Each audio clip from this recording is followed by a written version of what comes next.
good afternoon, good evening, or good morning to all of you from wherever you are attending this this webinar. My name is Tomasz. I'm a researcher at the European Space Policy Institute, or as we familiarly say, ESPI, and I will be your moderator today. So we are going to discuss the intersection of the two, let's say, strategic sectors, quickly developing industrial sectors, as well as policy domains, which is the one of quantum and the other of space. And we are going to look today at these two topics primarily through the lens of the analysis of patent data and what this approach can tell us. But beyond that, I mean, us as organizer, we also wanted to give you in the audience a better experience, more educational experience, and for that purpose, we have also invited a few additional speakers from the European Commission, from industry, from Thales Alenia Space, and also technical experts from the European Space Agency. So, as you have probably noticed in the event description, while the primary focus of today will be on the presentation of the study results, I'm very pleased to welcome our additional speakers to provide also some of these broader perspectives. Just a couple of housekeeping remarks before we start with the substance of the event. The schedule for today is that after providing a few welcome remarks from the three organizations which have partnered together on this study, we will provide the details of the study itself. So we provide some presentation of the study, and then there will be presentations of these broader perspectives. However, as a last-minute resort, we had to make one slight adjustment to the schedule. So due to the availability of our speakers from the European Commission, we will move their presentations before the presentations of the study, but the rest shall continue as it was originally planned. The webinar is being recorded and will be made available afterwards on ESPI YouTube channel. So you can then share the information also to your colleagues and to your networks if you find this interesting. And we are using Zoom. So I suppose most of you at this stage are familiar with using Zoom for webinars. Today, we will not be using the Q&A function, but all the interactions, for all the interactions, there will be the chat window. So if you want to raise questions, if you want to provide your comments, your views, or share interesting information to other attendees and panelists, please use the chat function. We will continue to monitor it, and we will use it then at the end of the event in the Q&A session. So that would be all from me up front. I would like to invite my colleague, Sebastian. Sebastian is a research manager at ESPI. So I would invite Sebastian to take the floor and provide a few welcome words. Thank you, Tomasz. So first of all, good afternoon, everyone. Let me join Tomasz in welcoming you all in this ESPI hosted event that we're organizing to present and discuss the recent joint study that we have published with the European Patent Office and with collaboration of the European Space Agency.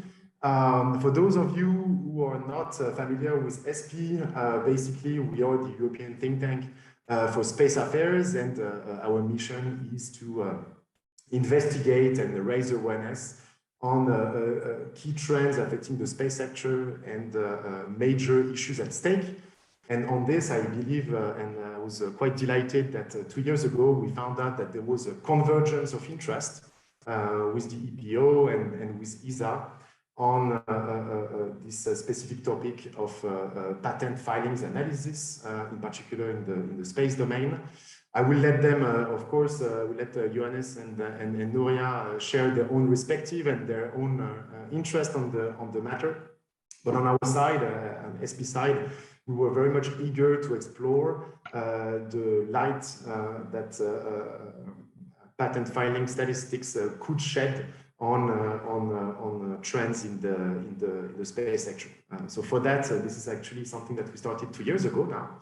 We started with a first exploratory study on cosmonautics, so quite broader than the one that we're going to discuss today. But this study was quite conclusive. We found great data, great information from patent filings statistics. So as it was conclusive, we decided to go on. And when discussing the next topic, actually, I think that the topic of quantum technologies came out as quite natural. This is something that we're looking at on a space policy perspective as a rising topic. And EPO had published also a study focusing on quantum, on a subset of quantum technologies. ESA, of course, has a number of activities, and I very much look forward to hearing more about them. So it was quite a natural topic for us, and I'm happy to welcome you all today to discuss the outcome of this study. So as attendees, I look also forward to hearing more from the great speakers that accepted to join us today. And I will conclude by thanking you all also to join this event to share your respective activities. Thank you very much. Johannes, would you like to add a few words on behalf of the European Patent Office? Yeah, thank you, Thomas. As a patent office for Europe, the EPO supports innovation, competitiveness, and economic growth in Europe. And we were very pleased to participate in the studies. And our motivation was firstly to really support the innovativeness in this specific area. So we wanted to show what has been done so far and how, and give you also the possibilities to improve on that. And then we would also like to show how to effectively use the information contained in patents to derive knowledge from that and understanding. And this is what we want to present today in the study. And of course, it was also a great opportunity to collaborate with ESPI and ESA on this endeavor. Thank you. I can only recall that. Nuria, maybe you want to also add a few words on behalf of ESA? Yes, I will share a small presentation for the ones that maybe they don't know the European Space Agency. So the European Space Agency, we are an international organization financed by different member states in Europe and some of them outside Europe. Our main activities is focused on peaceful purposes, and we develop several technologies in order to have all the satellites and all the launches that they are needed for having the space research and space developments used on Earth. One of these technologies is the quantum technologies. That is something that started to be used and to be explored for space applications, and is why we were quite interested in this study, and specifically in the Technology Transfer and Patent Office, where we support the transfer of knowledge from space to non-space applications. And we are very keen in supporting industry in the protection of the inventions. And we think that with this study, they could, the companies and the industry that they are working in this topic, they can get an insight and to work better in the strategy for the support of in their companies. Thank you, Tomasz. Very good. Thank you too, Nuria. I would say so that concludes the welcome part of today's event. I know a lot of organizations that wanted to say a few words, but okay, we're moving to the substance of the event. As I mentioned, what we were planning to do originally was to start with the presentation of the study itself. Since the last minute change of plans, I would now modify the schedule as I explained, and we will give the floor to our invited speakers from the European Commission. So we have here Mr. Gilles Lequeux and Mr. Aymar de Touzelon, who will provide a few more additional information, I would say, sort of like the policy or institutional perspectives on this intersection. So I will quickly put the few slides on, and gentlemen, the floor is yours. So good afternoon. I hope you can hear me well. I'm Gilles Lequeux. I will make a presentation together with my colleague from DG Connect, Aymar de Touzalin. Myself, I am from DG Defis. DG Connect and DG Defis, we are collaborating quite closely as Quantum is addressing both DGs. More recently in DG Defis since more than 1 year, but in DG Connect, it's an activity that has started since many years under the Quantum flagship.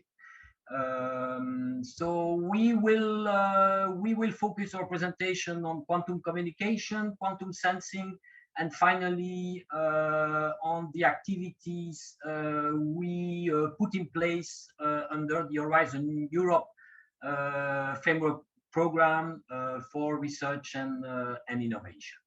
So we will start with quantum communication, and for this part, I will pass the floor to my colleague Aymar from DG Connect. Aymar, please. Yeah. Thank you very much, Gilles. So we are working together with DG Defis on this quantum communication infrastructure initiative, and the ambition is to deploy the first operational system in the world providing quantum key distribution for protecting governmental data and communications, telecommunication networks, data center, and critical infrastructure more generally. So this initiative started in 2019 with the signature of a declaration on quantum communication infrastructure, which was initially signed by 7 member states. And since then, all the 27 EU member states have joined the initiative, aiming at deploying this quantum communication infrastructure. Implementation has already started, I would say, with several member states who have initiated national and terrestrial and space implementation. Next slide, please. So EuroQCI, what is it? It's an integrated satellite and terrestrial system which will span the whole of Europe and which will provide ultra-secure exchange of cryptographic keys, what is called quantum key distribution, and which will be part of the secure space connectivity system, which is currently being looked at. This quantum communication infrastructure is an important element of the European cybersecurity strategy. So as I said, there are two components in it, the space segment, and this is really to cover long distance communication, so long distance distribution of quantum secured encryption keys. So this is at global scale, so not only the EU territory, but also at global scale, for instance, in representation across the world. And the EuroQCI terrestrial segment, this will be a federation of national QCI networks, which will be interlinked through cross-border connections. Next slide. So for the terrestrial part, you can see the timeline of the deployment here. We will have a first phase, which will start in 2021. Which is called preparatory and first deployment phase. And this will be, for the terrestrial part, the possibility for member states to deploy their national networks and to start to experiment with QKD technologies on these national networks. Not always using EU technology, as EU technology is not always available for all the components of the QKD value chain. And the second phase will be as of 24, and it will be really the operational deployment phase of a full system, which will provide operational services and secure communication. The key activities supported in the first phase will be first about maturing EU quantum communication technology. So this is for preparation of the operational deployment phase. And for addressing the gap we have in Europe in some of the quantum communication technologies. It will be for helping building the national quantum communication networks, to establish cross-border links between those national networks, to deploy optical ground station or to upgrade them when possible, It will be also the deployment of a European certification infrastructure for QCI, as well as some support activity for coordination of the different national initiatives. Next slide. So this is the timeline for the EuroQCI space segment. So first, there will be what is called Eagle One, which is a first in-orbit technical demonstration. And this part is already in preparation with a launch foreseen in early 24.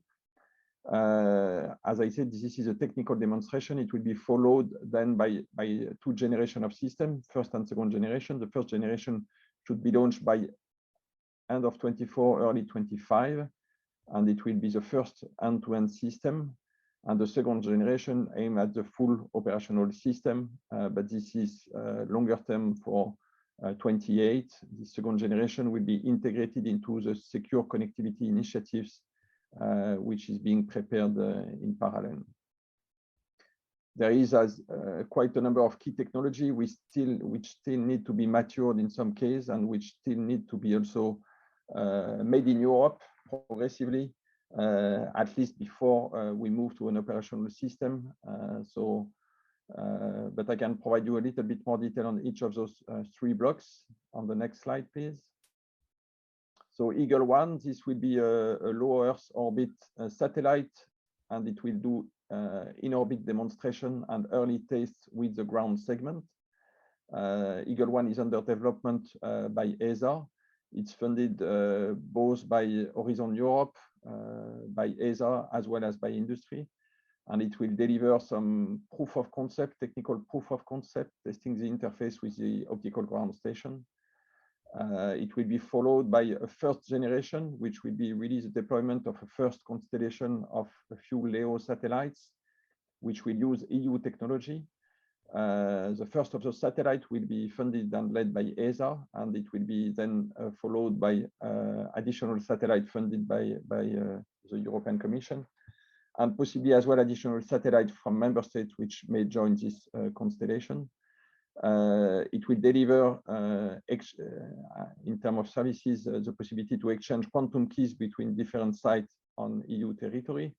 It will be the first validation of an end-to-end system, which will interconnect the different LEO satellites with the ground station, as well as with the terrestrial system.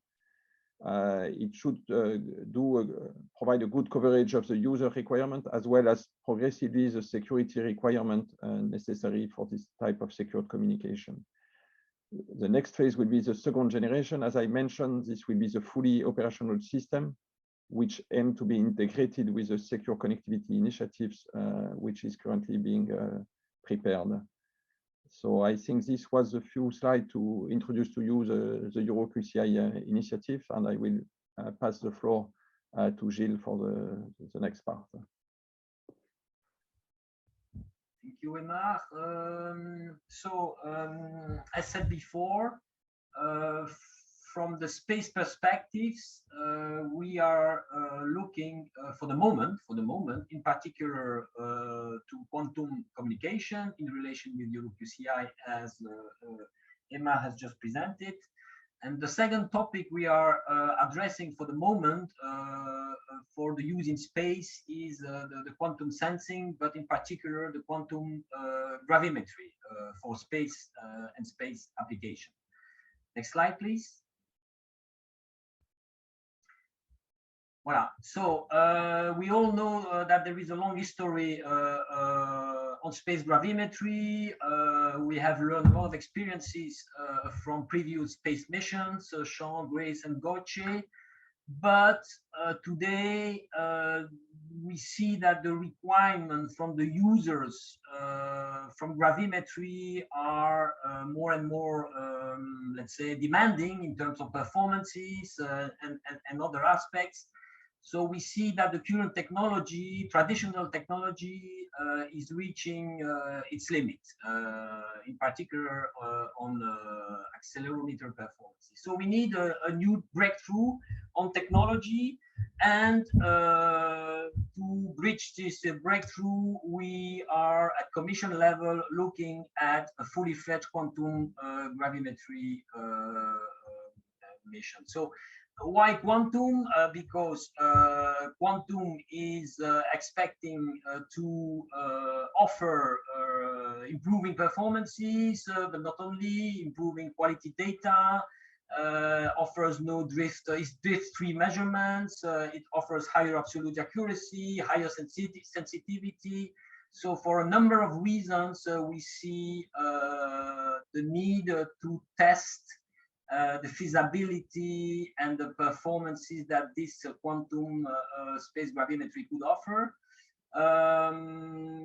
The technology is based on long atom interferometry. It offers long atom interferometry time, but the problem is that it cannot be tested on the ground. So we need to develop and prepare a kind of a pathfinder mission to test this quantum gravimetry in orbit.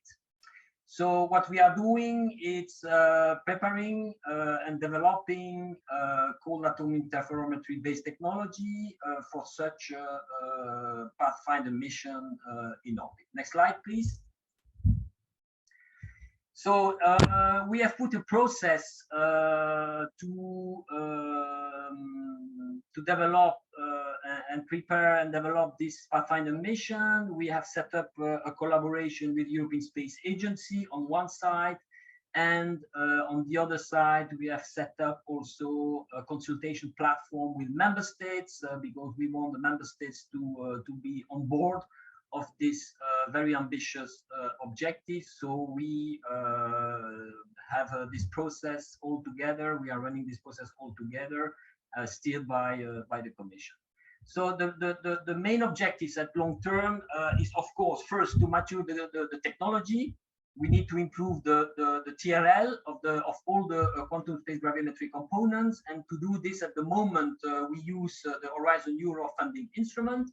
And second, we need to deploy a new pathfinder mission, and the time frame we are looking at is to launch this pathfinder mission around 2027-28, so before the end of this decade.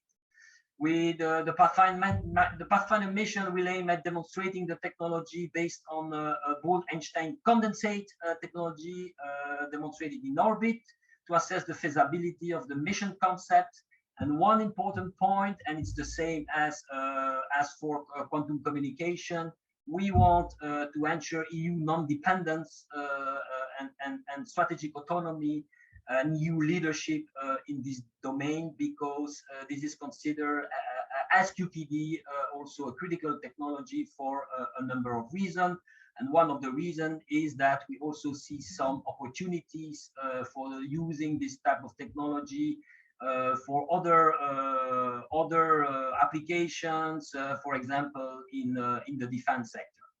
So this pathfinder mission will be used to pave the way towards the deployment of an EU space quantum gravimetry mission, which should take place in the next decade. So to implement this pathfinder mission, we work also quite closely with our colleagues leading the Copernicus program, because one of the main and first application should be Earth observation. We are working also with the users in the Earth observation community to refine the requirements that could be expected from this from the use of the quantum gravimetry mission.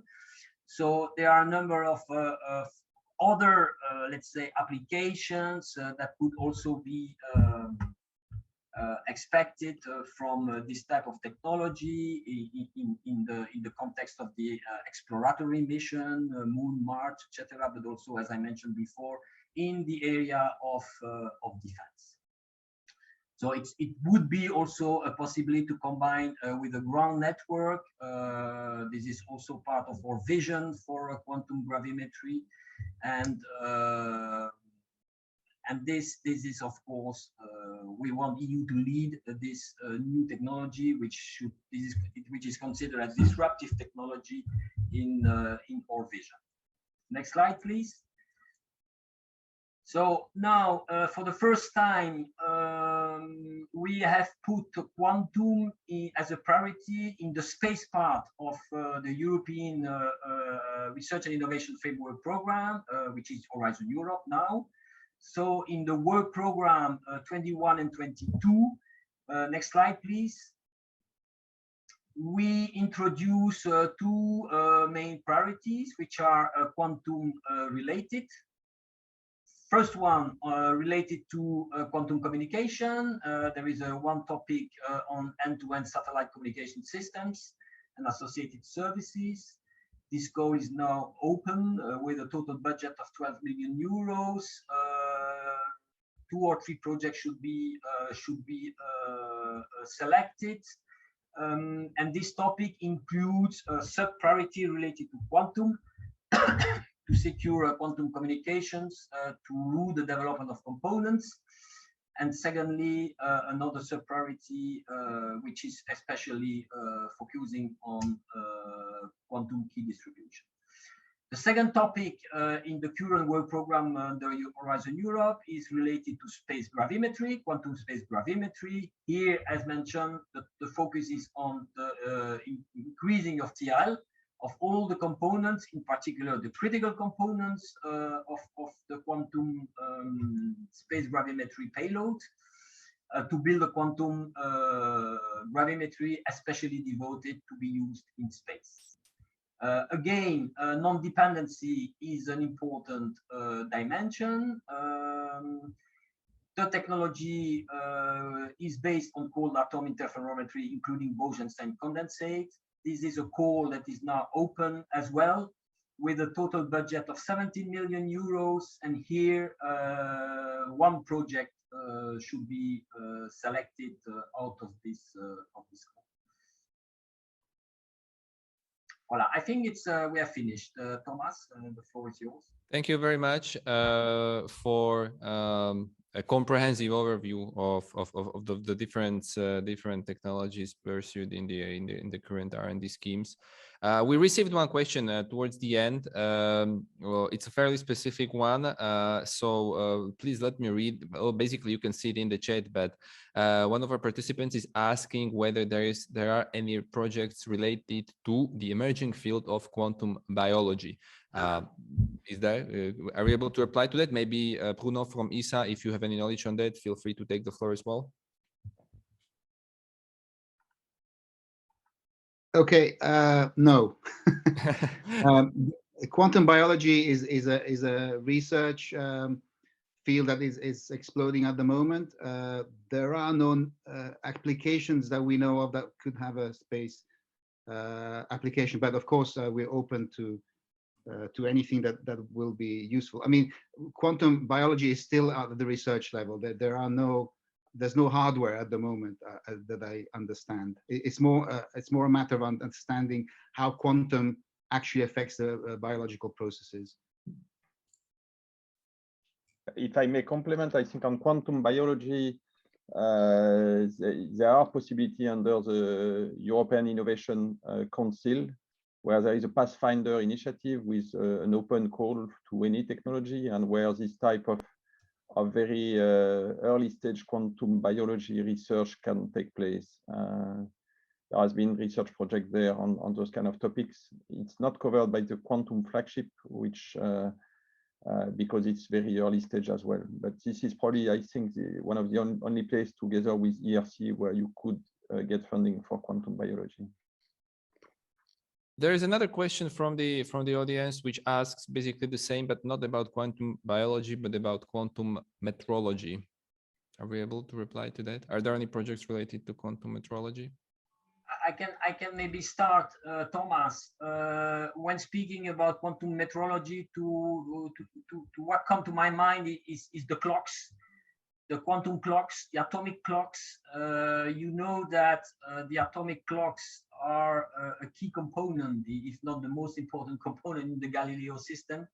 So there are a number of research projects on quantum clocks for Galileo.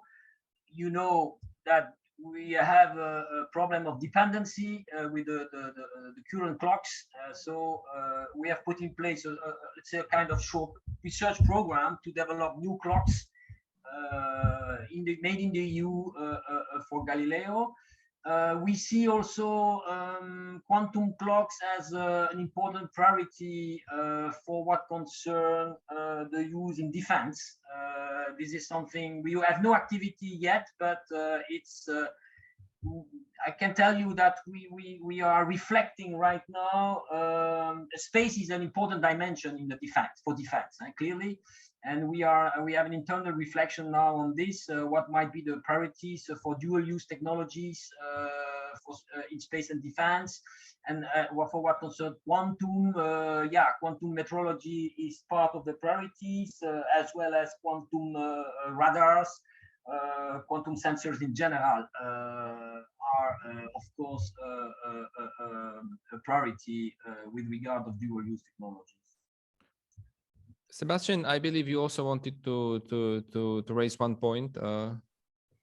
Yeah, thank you, Tomasz. No, of course. Well, I know it's quite early, and the topic is quite sensitive. But I would like to take this opportunity while we have Emar and Gilles with us to ask about the synergy with the secure connectivity project. So, of course, I guess everyone in the space sector is paying great attention to the developments still at early stage, if I understood correctly, of this EC project. If I remember well, in the call for in the ITT, there was a direct mention of quantum technologies and possibly synergies between this mega constellation and the EuroQCI project. Just as there is this opportunity, Gilles, Emma, are you able to share some information regarding this development? Or are you looking at specific options? And if it's too early, do you have a feedback on the interest from member states and from industry regarding this aspect? Feel free to use your joker if it's too difficult to answer. But I had to ask the question. I can start to give you what I know. But well, we are a bit more relaxed now to speak about that, because there were some presentations on secure connectivity in EuroQCI that were made to the Space Working Party of the European Council. So it is now agreed that EuroQCI will be integrated into under the secure connectivity initiative, which is going to be a kind of overarching space infrastructure for secure communication that should integrate, let's say, the space part of EuroQCI. But you know that the EuroQCI also includes a terrestrial part, so it's how this integration will take place. This is being studied for the moment. There is one big study led by industry that is still ongoing. There should be another one, especially devoted to SMEs, to small enterprises, to have also their views on how this system, secure communication system, could be designed, and including how the integration with EuroQCI could take place. There are different options of such an integration.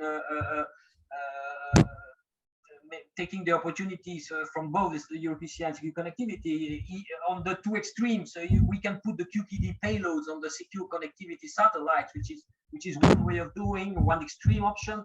And then on the other extreme, we can have the two separate systems, but that are let's say compatible and interoperable. You know, the EuroQCI system is generating quantum keys and distributing quantum keys, while the secure connectivity is expected to deliver a secure communication service. So at the end, the two systems are complementary. So now, how this will be done in practice, it's a bit early to say how it will be done. All this is being studied now in the studies led by industry. So I don't know, Emma, if you want to add, but on the other aspect, maybe governance, etc. I think you said it all. As was mentioned, there is a phasing as well. EuroQCI will start with the first system, and the second generation is planned to be integrated with the secure connectivity system. So this is also the approach, and we will see how we'll develop secure connectivity to see how this integration will come in the second generation. Yeah, there is a political will from our commissioner to make the best use of disruptive technologies in secure connectivity. Because we want to make a difference with the other mega constellations.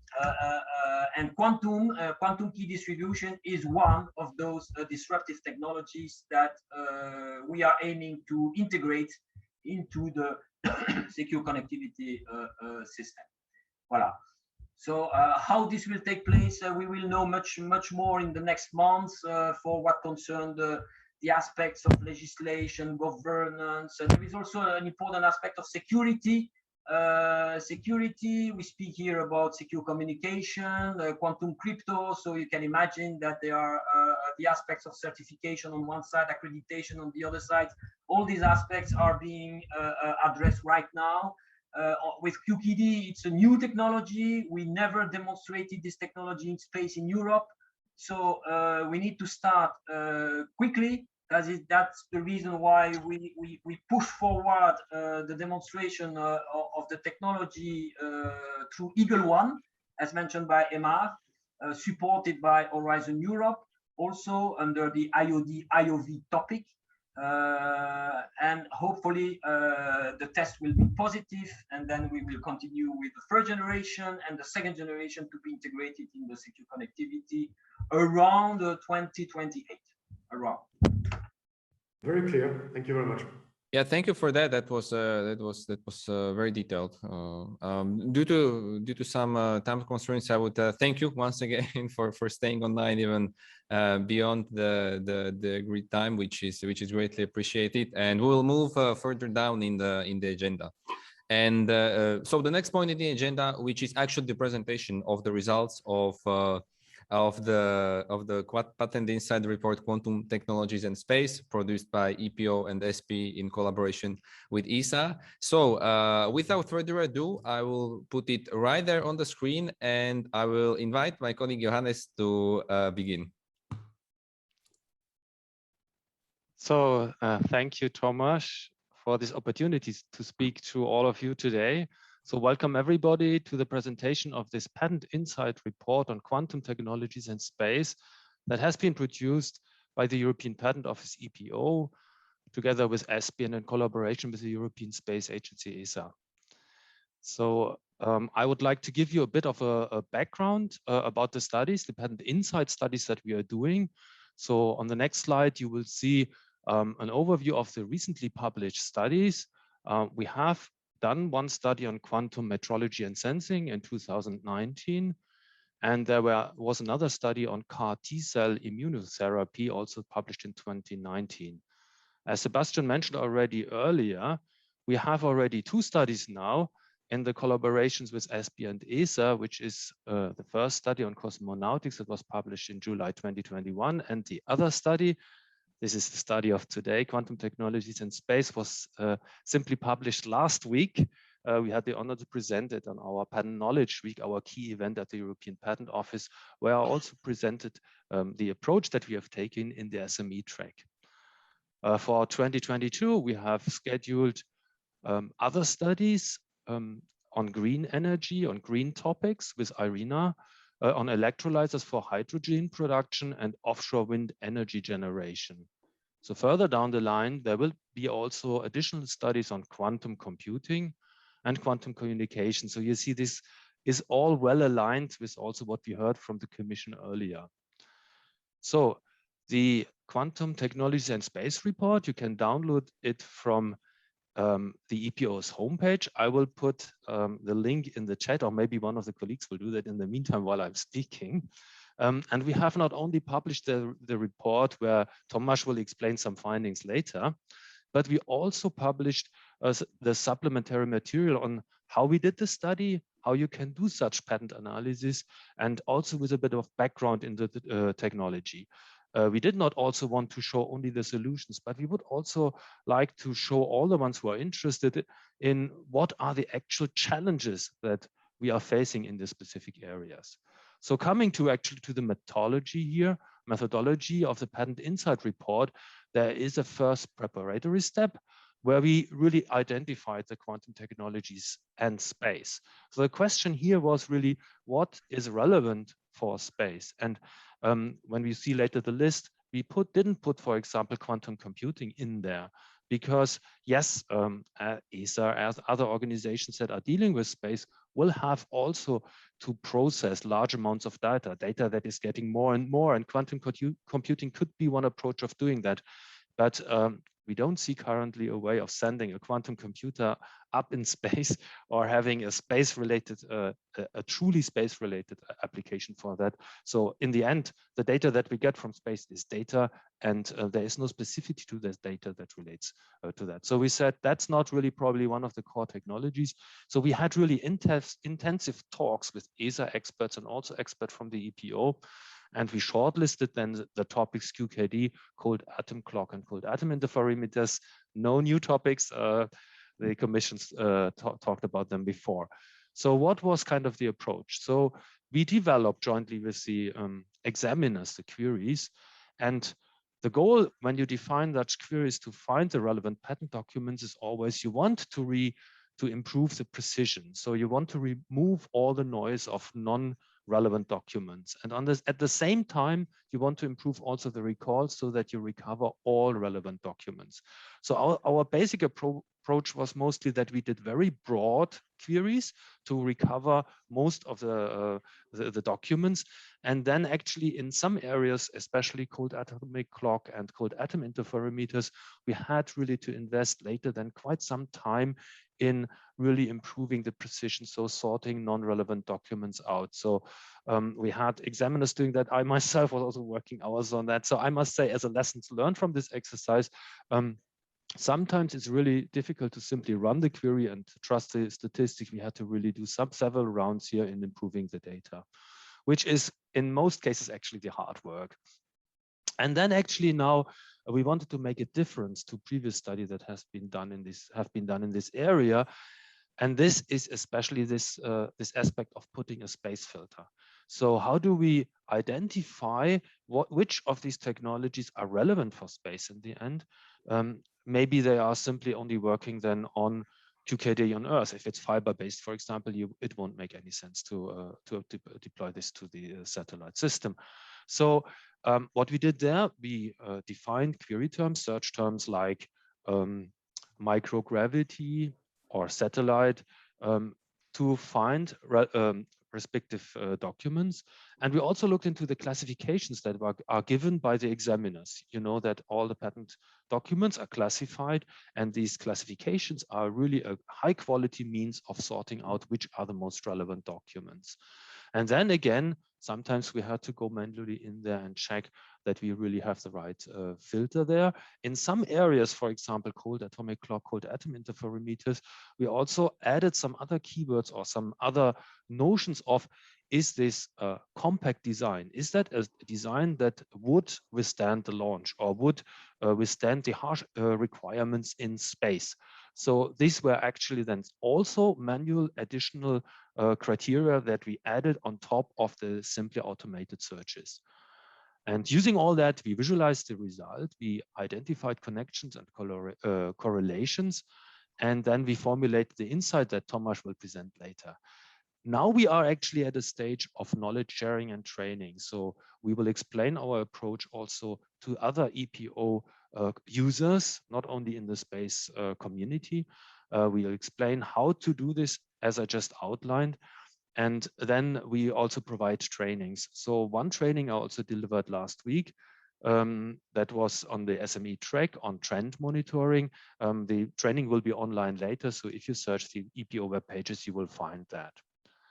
So now coming to more the substance of the study. So 3 core application domains for QT in space have been identified. So we have here the secure communication. We heard about it. The core enabling technology here is quantum key distribution. We have the other aspect of time and frequency transfer and measurement, so measurement first and transfer. And there, the most precise methods that we find currently are cold atomic clocks, and they really drive the precision even one order of magnitude higher or even more. And then Earth sensing and observation, we heard from the Commission that this is really hot topics, important topic where also the Commission invest, and the technology, of course, here cold atom interferometers that allow to measure this with unforeseen precision. And all this was then the baseline for the data set. And I would like to hand over now to Thomas to explore the findings that we have gained. Thank you, Johannes. And yes, indeed, let's dive into just a few charts, but which I think show quite nicely how the approach of using pattern data can really reveal some trends and insights. We looked at most of the data, or most of our analysis was conceived through a temporal perspective. So we've looked at the data set, which was the past 20 years. And what we can see at one, that this is, so space applications of quantum technologies are a rapidly growing domain.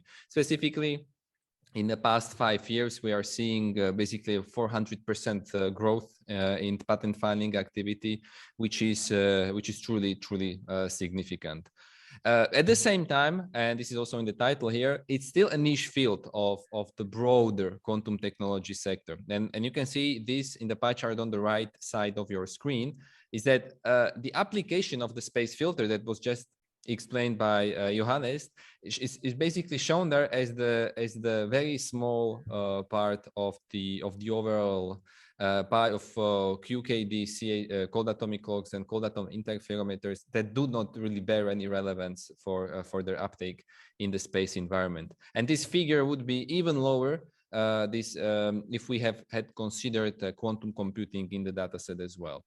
A third big message that we can see on these figures relates to the position of Europe, and that's the light blue part on the slide on the chart in the center, where we see that the applicants, or the number of patent applications originating or coming from European applicants is quite low. So we haven't considered EU or ESA member states. We have considered the member states of the European Patent Convention, which is a bit bigger number, but still the position of European patent applications is quite low. Maybe we can say it stands in a bit of a contrast with the apparent prioritization of these two sectors in the European policymaking.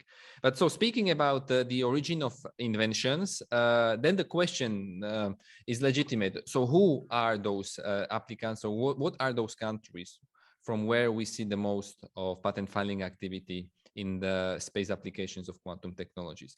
And so the reply is, it's mostly US and Chinese applicants. When we look at Europe, to a higher extent, we can see some applicants coming from the UK, from France, to a lesser extent from Germany, Finland, Switzerland, Netherlands, or Austria. Our study, or the analysis in our study, did not go as far as to trying to analyze what is the root cause for that, but if there's somebody in the audience who would like to express his or her views on this issue, the chat function is still open for that. Third big message. So until now, we have considered the dataset in its entirety, and now on this visualization, we are breaking it down to the three core enabling technologies. And why this visualization is interesting, it shows that when we discuss this growth that I just explained, the growth in patent filing activity, we discuss primarily the booming growth in quantum key distribution, in space-related quantum key distribution. So QKD, according to the patent data analysis, accounts for almost 80% of the data set that we have considered. And more importantly, it really accounts for the growth in this activity in the past few years. We do not see such a growth in the other two domains. And last, but certainly not least, this visualization that you see right now is interesting because it is trying to compare the growth rate in patent filing activity for all technologies across all industrial sectors, which is the gray line, is trying to compare it to the growth rate in QKD and space-related QKD. And in this, we really see it's quite striking that the growth rate over the past 20 years for QKD has been much, much higher. So that would be it. A few examples of what the patent data analysis can show. I would just add one information that the report provides also some additional technical descriptions or additional details in other indicators which are usually employed and investigated when it comes to the analysis of patent data.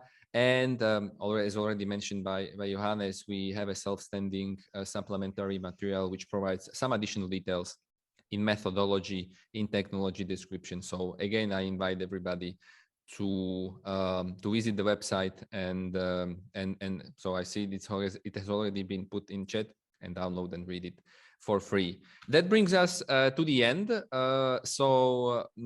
Before closing the presentation, maybe just one final point that I would make relates to the fact that it's really an interesting piece of information, an interesting resource for additional research, patent data.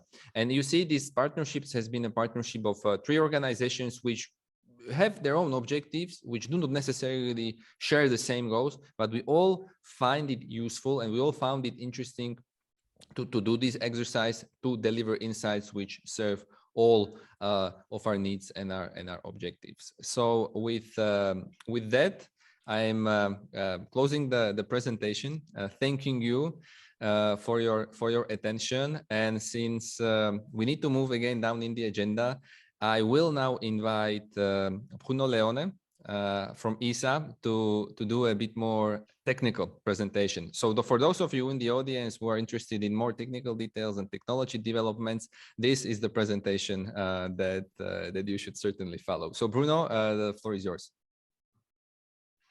Okay, thank you. I'm just going to try and share my screen. Okay, we see it. Okay.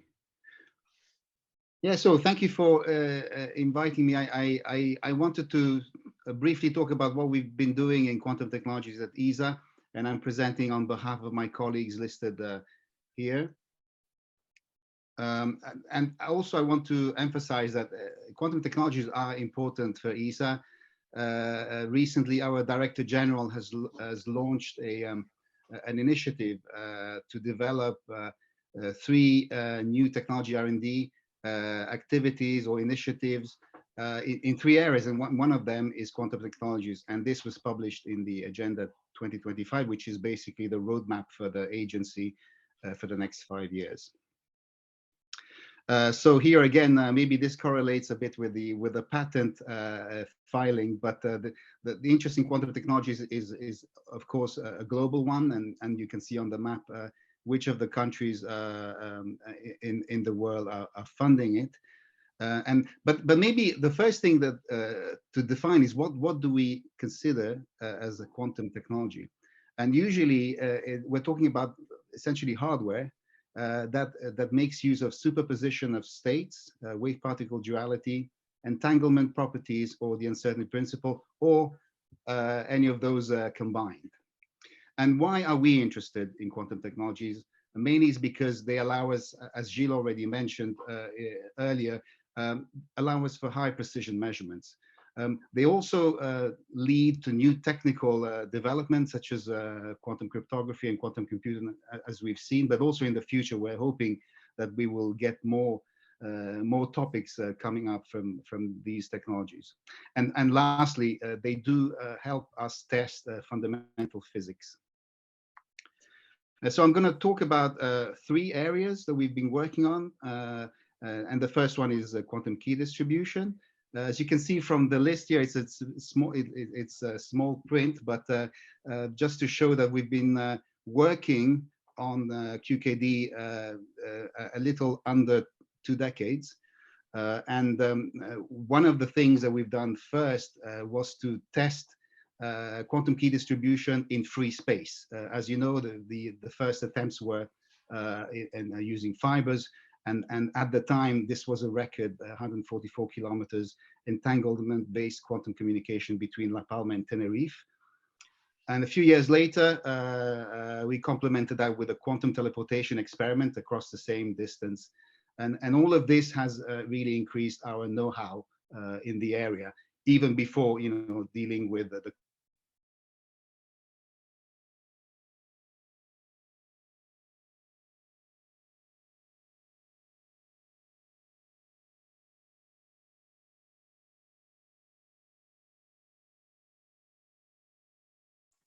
I think we're having some technical issues with Bruno. Bruno, would you be able to check your microphone settings? We have lost audio from you.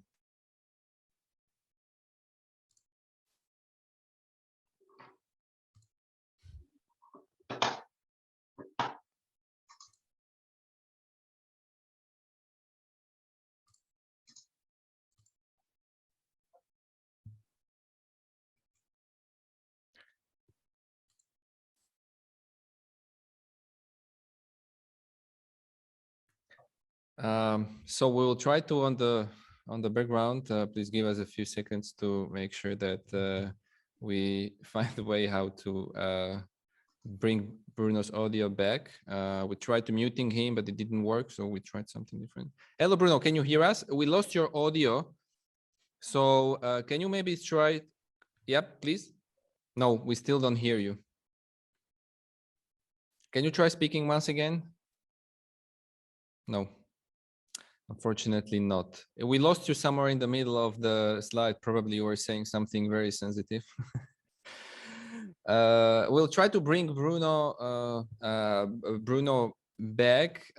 Maybe not to lose time. Matthias, would you be okay if we move on to you? So one of the things that we found in the analysis of patent data was quite a prominence also of industrial actors, which is maybe a bit interesting for such a thing that we are discussing, maybe a niche domain. But and for that purpose, I'm very glad that we have Matthias van den Bosch from Thales Silanea Space here in the audience, not in the audience, in the list of in the lineup of speakers. Can you hear me now? Bruno, can you repeat? Can you hear me now? Okay, we can hear you. So please continue. What did you miss? Did you not hear anything I said? We've stopped, the audio stopped somewhere in the middle of the slide when you were speaking about La Palma and Tenerife, about the free space. Okay. So do you want me to continue? Please go or ahead. not? Okay, thanks. Let me see if I can recover. Okay, so basically, we've done these experiments. It gave us some insight, and you missed this one, right? This so one, yes. Essentially, essentially for QKD, you need photon sources and single photon detectors, which we've been developed for the various kinds of QKD protocols, both entangled based and prepare and measure based.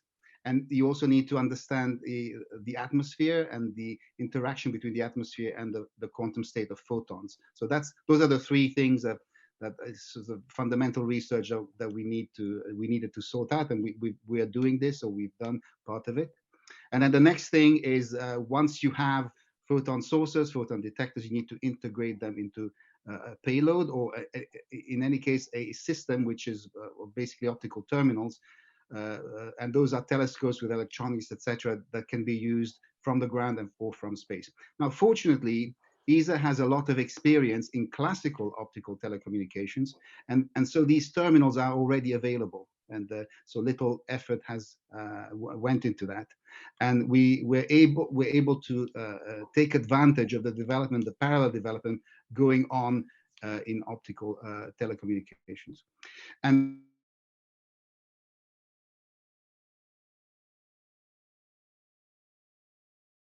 Okay, this is quite unfortunate. Bruno, we cannot hear you.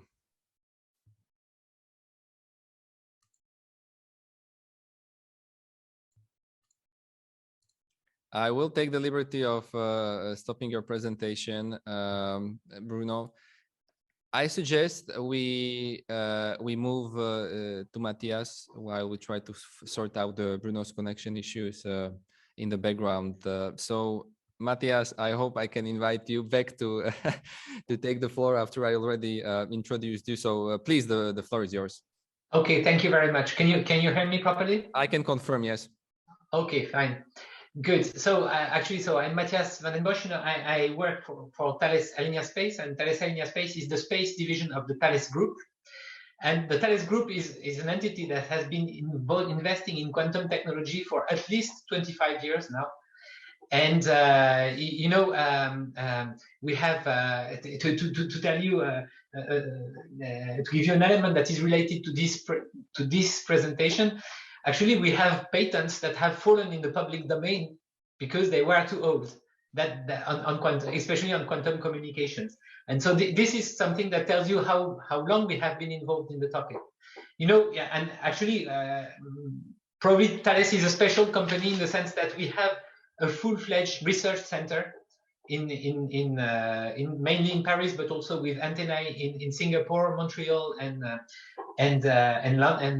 Reading in the UK. And this is overall more than 500 people with a very strong group in physics. And this group in physics has been doing a lot of quantum technology for the past 20 years.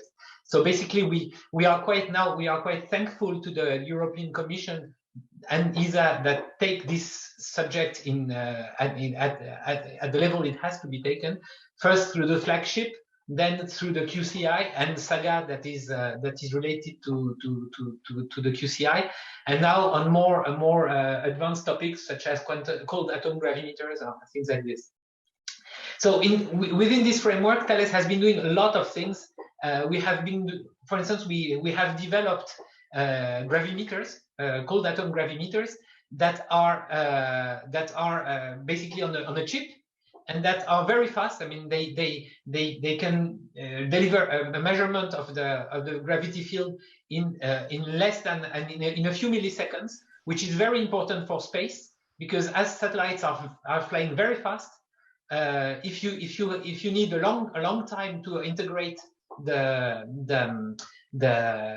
measurement of the gravity field, then what you get actually is an average over this long time. And a satellite that moves 5 kilometers per second, if you need to wait for 10 seconds, you have actually a 50 kilometers resolution. While with our technology, we can go much higher in space resolution. We also do clocks. We are actually developing future clocks for Galileo. We have been doing a lot of quantum keys. I mean, we have patents on that. But something that has not been mentioned in the topic now, in the various topics that you have mentioned, is various kinds of electromagnetic sensors that are based on quantum technologies. For instance, we do antennae that use superconducting devices, so that use quantum Josephson junctions, and these are extremely sensitive to the magnetic field. And these antennae, for instance, in a basic antenna, you need to have a size of the antenna that is related to the size, to wavelength of the signal that you want to detect.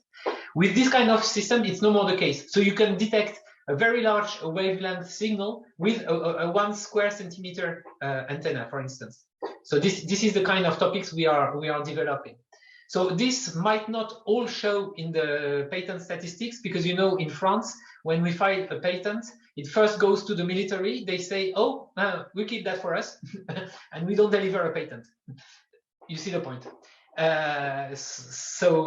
Basically, that's it. Now, in Thales Alenia Space, we are involved in these kind of topics. So we have been focusing on quantum communications in the past years, and actually the reason why is what is shown just behind me. Quantum communications, you can do them in optical fiber or in space. The problem with optical fiber is that signals are absorbed very quickly, so you can't go very far. I mean, 100 kilometers will be very demanding already. And so you need satellites for the long distance connections, and we are a telecom satellite provider, so this has to be a subject that we explore. And this is the reason why we have been involved in that for the past 3 years already. And so we are in a number of projects. So we are in European projects, so OpenQKD. We are also in the Euro QCI studies, in the ESSCS studies, in the SAGA studies at ESA. I mean, we are pretty much involved on all that, and this is all related to quantum keys, actually. And on top of that, we also have projects on the national side, which are related to other applications of quantum communications. And I would like to make a focus on that to conclude this talk. Actually, you know, quantum communications is not only quantum keys. I mean, quantum keys is the low-hanging fruit of quantum communication. But actually, there are two new kinds of services that can be developed for quantum communications. On the one hand, you have quantum keys, which is exploiting one aspect of quantum physics, which is that measurements are random. The other service that you can do is quantum information network. And quantum information network is a much more promising domain than quantum keys. Of course, it's more challenging, but it's much more promising because it opens the key to generic applications and not just one which is securing communication. And so for us, for Thales, and for Thales Alenia Space, this is the real goal, actually. Quantum information networks are the real goal. And what we want to do is push that as much as possible. And there is one good reason for that. It's because, I mean, we used to be one of the leaders of quantum keys 10 years ago. We have missed some support at that time. And so we could not move that into an operational, I mean, make the qualitative step that turned that into an operational system. And now China has taken clearly the lead. Now we don't want to keep running beyond China. We really want to catch up. And if we want to catch up, we should not just aim at what they are doing now. We should really aim at the next step. And the next step is quantum information networks. And that's the reason why we want to do that. And we really, actually, we have some work that is started on this topic, more on national funding for the moment. But it's really something that we want to build and we want to carry out. And so this means be able to distribute entanglement in network and from satellites. And then to be able to first exploit this entanglement as available, and then to propagate this entanglement through a number of different links. And this means that at some point we will need not only to be able to create the resource that entanglement is, but we will also be able to store this resource and to propagate it. And for that, we need people to work on quantum memories, which will be the devices where entanglement will be stored. So our plan is really to demonstrate in a first step the capability of distributing resource raw without assembling this in several links. And then the second step will be to make networks out of that. And for that, we need people to progress on quantum memories. So to all people who are able to do this kind of things in the audience, if you have the knowledge that is required to develop quantum memories that are easily addressable and in the same time long lasting, don't hesitate contacting us. I mean, it's something that we will be eager to discover and share with you and probably use with you. Thanks a lot. Thank you very much, Matthias. Those were really interesting insights. I was like personally, I was very much thinking about asking and daring to ask a question about so what's the maybe next step for you for as a company and the few messages and few sentences you described the quantum information networks. Those I think were really a highlight. Maybe, Thomas, can I simply jump in? Sorry for doing that, Johannes Schaff from the EPO, because you mentioned the quantum memories as one important topic, Matthias. And actually, we also realized that during the patent study, and we had a dedicated part then really on the quantum memories that go beyond 4 milliseconds, kind of the communication time. And we looked into what are the technologies that would be feasible in theory and what can we find in patents on that. So that is probably queries that could be very interesting for you. So just jumping in shortly on that one. Okay. Because that is really what we also kind of realized is important. Thank you. Thank you. Bruno, I'm happy to welcome you back. We tried to figure that out on the side note. Please, the floor is yours again. We lost you somewhere on the slide of moving to Quartz and QKD SAT. So let's see if we can get that up and running. Okay, thank you very much for your patience. Can you hear me? Yes. Okay, but this is just a slide where we basically connected with the EU and industry that wants to work on the future of commercial QKD, including Eagle One, etc. But now let me go to the cold atom interferometers, and the first thing I want to talk about is these three guys who were awarded the Nobel Prize for coming up with a method of cooling atoms, which is the basis of cold atom interferometry. And they do that with a combination of lasers and magnetic fields that slow down the atoms with photon recoils and trap them with magnetic fields.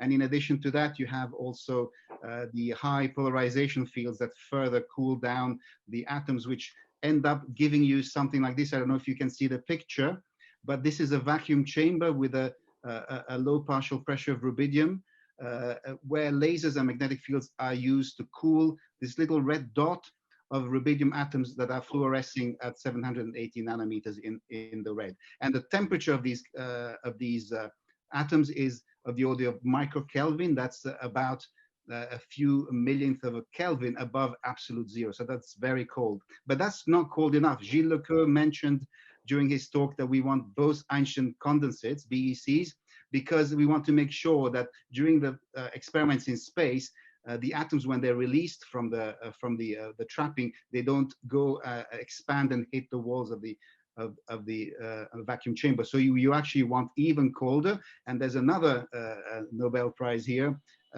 where people were able to produce even lower temperatures. We're talking about 50 nanokelvin. That's a few tens of a billionth of a Kelvin above absolute zero. And they do that by using evaporative cooling. And this is using a combination of microwave and magnetic fields to lower the potential and let the hotter atoms flow away from the trap. And we're using these atom chips to do this. So now we can do cold atom interferometry. We have the cold atom source, which produces your Bose-Einstein condensate. We then make sure that they're all in the ground state with another laser. So as you can see, we're using a lot of lasers.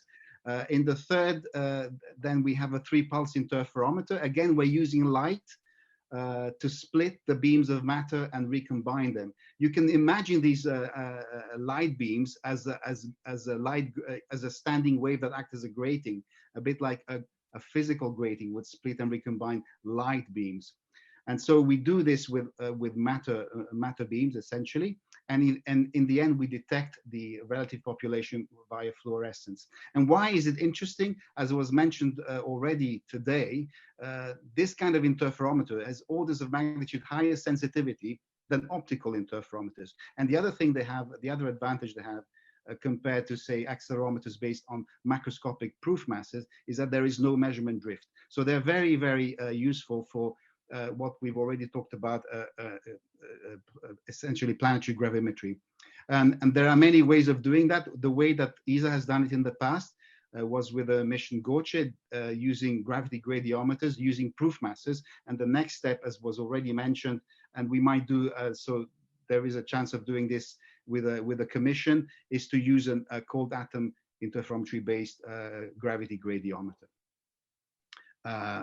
So the technologies that are being developed, we're looking at concept studies on the far left, and then hardware development, looking at subsystems such as the magneto-optical trap on a planar optical setup, compact vacuum chambers, and lasers. Of course, we need to have a lot of lasers. And also the validation. For example, on the far right at the bottom, there is a comparison with an airborne campaign between cold atom interferometry gradiometers and classical gradiometers, and those compare quite well. And the other thing that you could do is fundamental physics test. For example, this is a mission concept studied in 2014 for the test of the universality of free fall using 2 atomic species in the atom interferometer. So the third thing I want to talk about are atomic clocks. We've already talked about this today. Essentially, I don't need to explain to you how they work because atomic clock are equivalent, mathematically speaking, to cold atom interferometers. They're the same thing, but they measure different things. So whereas a cold atom interferometer is affected by fluctuations in gravity, you want to minimize those fluctuations in order to be able to use your optical transition as your frequency standard that you use in your clock. This is an example of a payload that is being developed and made ready for the International Space Station. It contains 2 clocks, a cold atom cesium clock and an active hydrogen maser. For the future, we're looking at improving the optical frequency standard. This is a very good system. It's very promising. It's a strontium 87 lattice clock. And as you can see from the complex diagram, you already need 2 lasers in order to address the transition. But on top of those 2 lasers, you need a third one for the actual optical lattice. So you need to develop 3 lasers for this clock. So it's a very complex system. But what we want to do, as you can see in these pictures, is to basically reduce the size of any of these lasers from an optical bench size to a shoebox size. So a lot of our work goes into this work of miniaturization that was also mentioned by Johannes. And the last thing I want to show you is an example of the space qualification testing that you have to do. This looks at the optical stabilizing reference cavity, and again, an important component of an optical clock. It helps stabilizing the laser to have a laser with high finesse.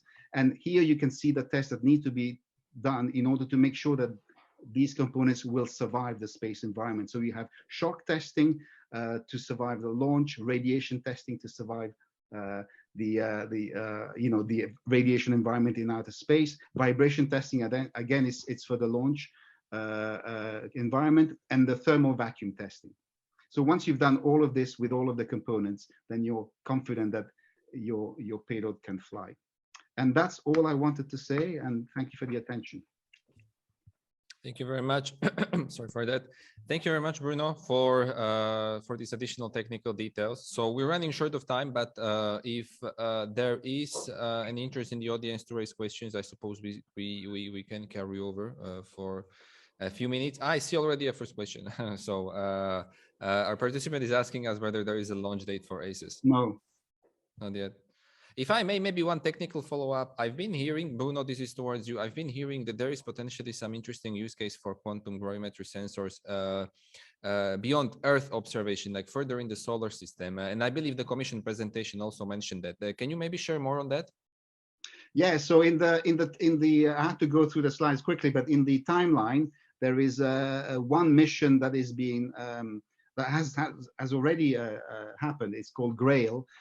So we don't have gravity data to the level of precision that we had of the Earth with missions like GRACE or GOCHE. We don't have that for the Moon. So there is definitely an interest to do that for the Moon and other planetary bodies in the solar system.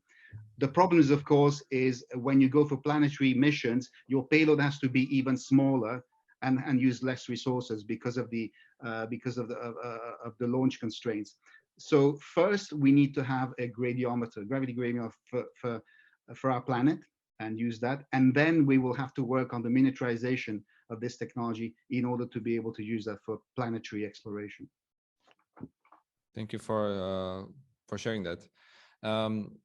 I do not see any other questions in the audience. Is there maybe between us in the panel, if there is any interest to ask additional? Yes, Sebastian, please. Yeah, I would have a question. Well, I would have plenty of questions for Bruno, but those would be very rookie questions of someone fascinated but unable to comprehend much of all these technical aspects.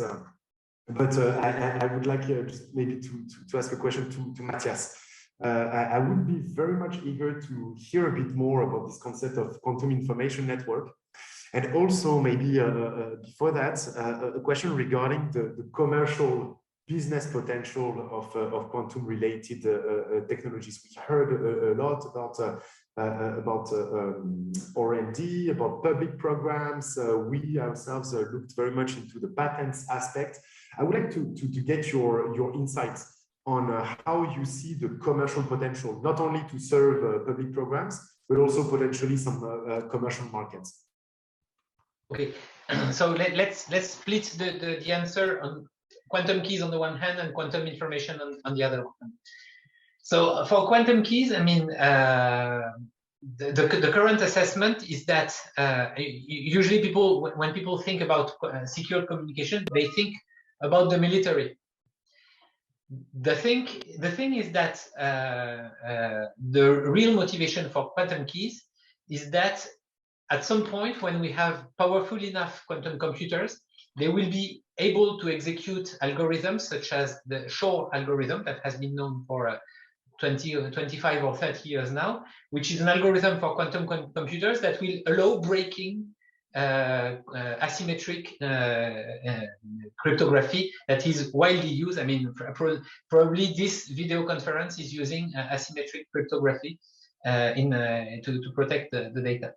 The thing is that when it comes to serious matters, you don't use asymmetric cryptography, and this is the case of the serious matters that the military use. So military are not really exposed to the risk of quantum computers, so they are not so much interested in quantum keys.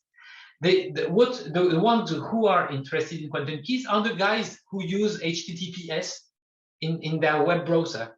And so this can start with government communication, but it could end after some time in everyone that has the capability, that has the need to connect to a bank, or to control some sensitive equipment, let's say, that are not specifically military, but could have an impact on the society, like a critical infrastructure, and that could be a market. The point is that there is a lot to develop, because it's the current protection of communications is done through algorithms. Algorithms are executed on any processor that you have, such as the one you are using to talk on this video conference, and that's pretty easy. While quantum keys require deployment of a specific hardware, so it doesn't mean that it's going to be expensive, but it's a change.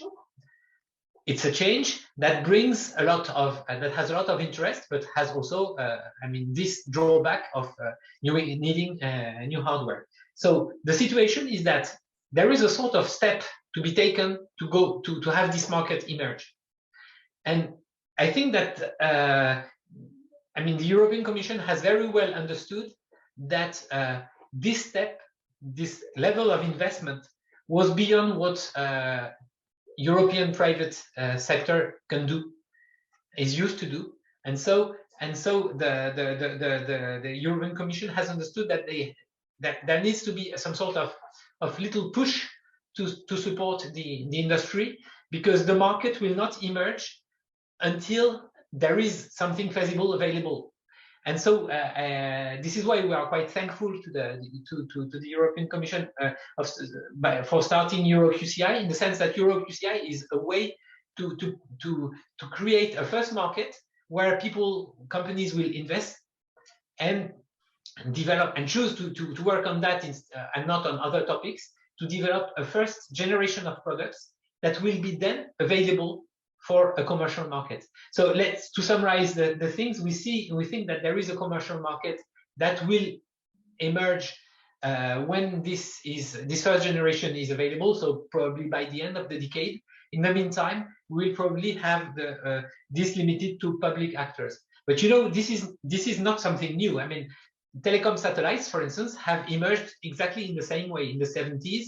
There were the first state-owned telecom satellites that were used to transmit state television or connect state telephone operators, and so companies have started developing the know-how for that, developing first elements, first equipments, and then then the commercial market of telecom satellites has emerged, and now is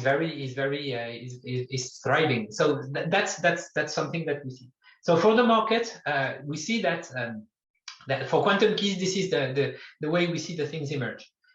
For quantum information networks, the situation is rather different, because quantum information networks don't have specially to do with security. I mean, quantum information networks will be able to connect quantum devices, such as quantum computers or quantum sensors.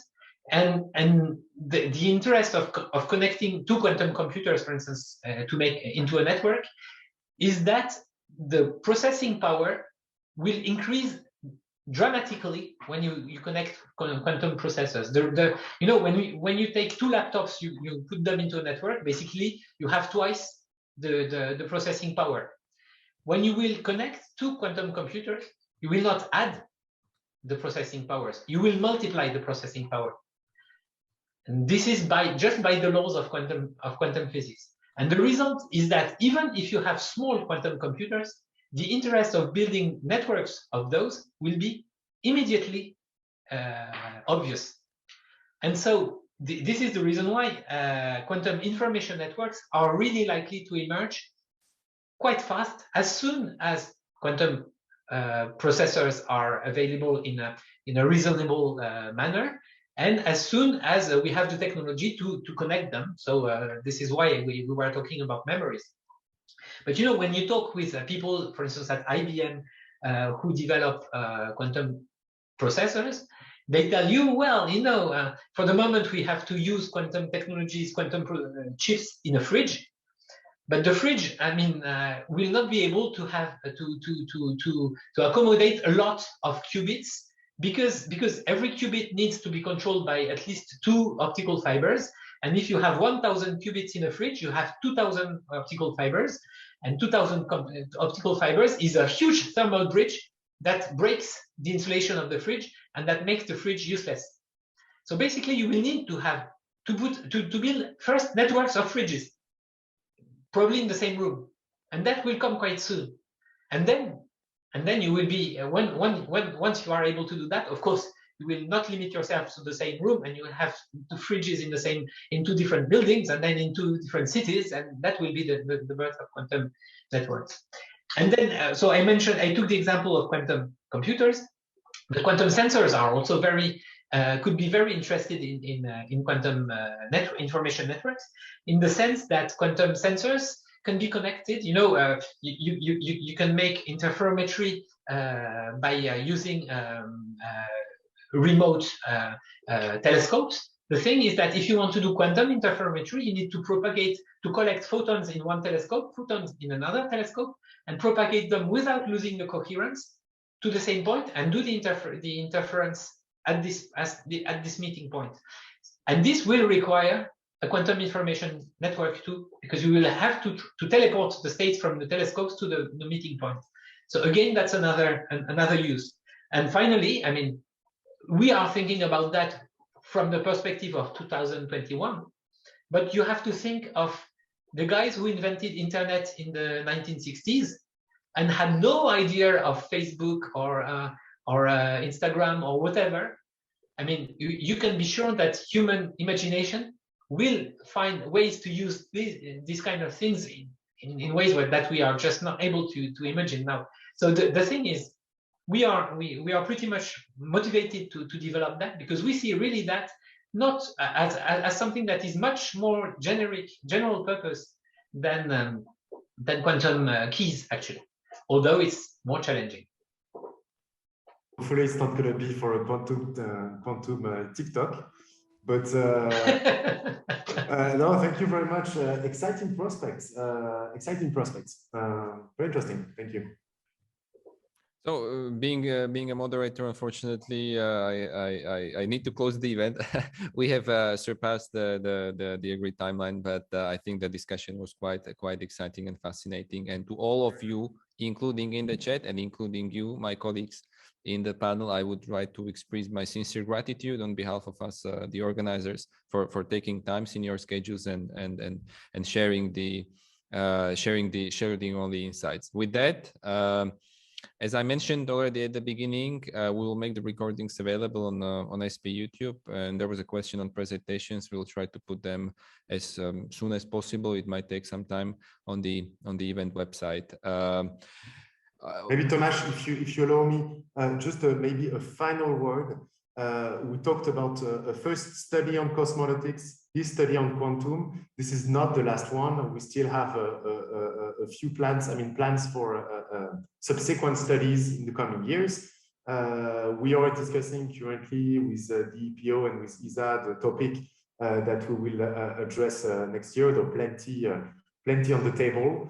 But for those who are interested in following this joint collaboration, you can expect further studies in the near future, in the coming years. And yeah, I would not have closed it in a better way. So thank you once again, everybody, and hopefully see you on another occasion, either virtually or in person. Take care. Goodbye. Goodbye. Thank you. Goodbye. Bye.